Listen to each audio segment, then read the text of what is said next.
roobab lagu diirsaday ayaa maanta ka da'ay magaalada tan Muqdisho ee caasimadda Soomaaliya iyadoo dhinac kalena saameyn ay ku yeesheen isu socodka dadka iyo gaadiidka goobaha ganacsiga qaarkood ayaa inta badan magaalada Muqdisho maanta xirna kadib markii ay saameeyeen roobabkii lixaadka lahaa oo maanta ka da'ay magaalada tan Muqdisho wariyahayaga Nuur Siciid Tahliil ayaa u kurgalay xaaladda guud ee magaalada Muqdisho iyo saameynta roobabkaasi warbixintan ayuuna ku eegaya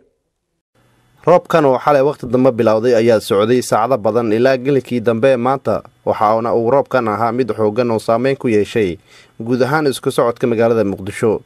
wadooyinka caasimadda oo aan maanta tagay ayaa qaarkood ahaa kuwa cilaa oo wax maray aysan jirin waxaana wadooyinka qaar ahaa kuwa ay biyaha dhex jiifeen sidoo kale goobaha ganacsiga ayaa intooda badan xirnaa roobabka jira awgeeda dowladda hoose xamar ayaa bilowday inay shaqo xoogan ka sameeyaan wadooyinka magaalada si loo hagaajiyo isku socodka magaalada waxaana wadooyinka qaar aad ku arkaysaa booyadaha biyaha xambaara mas-uuliyiinta maamulka gobolka Banaadir iyo shaqaalaha waaxda howlaha guud ee dowladda hoose xamar kuwaasoo ku hoolanaa sidii biyaha looga saari lahaa wadooyinka magaalada Muqdisho afayeenka maamulka gobolka Banaadir Cabdifataax Cumar Xalane ayaa ka waramaya howlaha ay dowladda hoose ka wado wadooyinka magaalada Muqdisho looga saarayo laamiyada ay biyo fadhiisteen oo lagu tuurayo badda lagu tuurayo wala cadii baa dib loo furay oo dhamaantood shaqeynaya laakiin roobka ayaa ka tan badan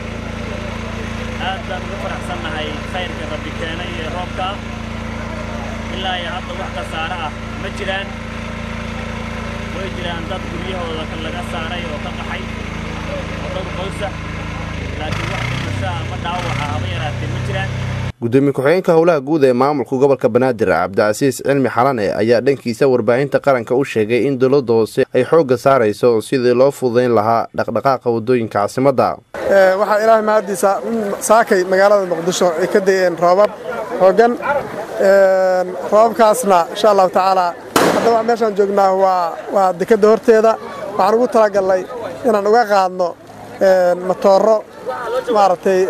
matooraan noo jooga halkan matooraan haysanaa matooradaasaan marka aan uga qaadeen uga bamgareynaynaa meesha ay badda ka galaan sidoo kale intood meelo kala jira hadda afisyoon insha Allah taala marka inta ka dhameeyno afisyoon tageynaa meelo qaarkood waxaan ka wadnaa booyada ayaan uga qaadaynaa maartay biyo uga qaadaynaa marka insha Allah taala adigu hawshaas si dardar la ayaan ku wadnaa insha Allah taala wixii Ilaahay naga gaarsiiyay waa gaari doonaa hadaan xilliyada ay roobabka xoogan ka da'aan magaalada Muqdisho ayaa waxaa hakad gala guud ahaan dhaqdhaqaaqa magaalada taasoo ay sabab u tahay in wadooyinka qaar aysan lahayn goobo biyo mareen ah oo daadadka roobka ay ka baxaan Nuur Siciid Tahliil TV-ga qaranka Soomaaliyeed magaalada Muqdisho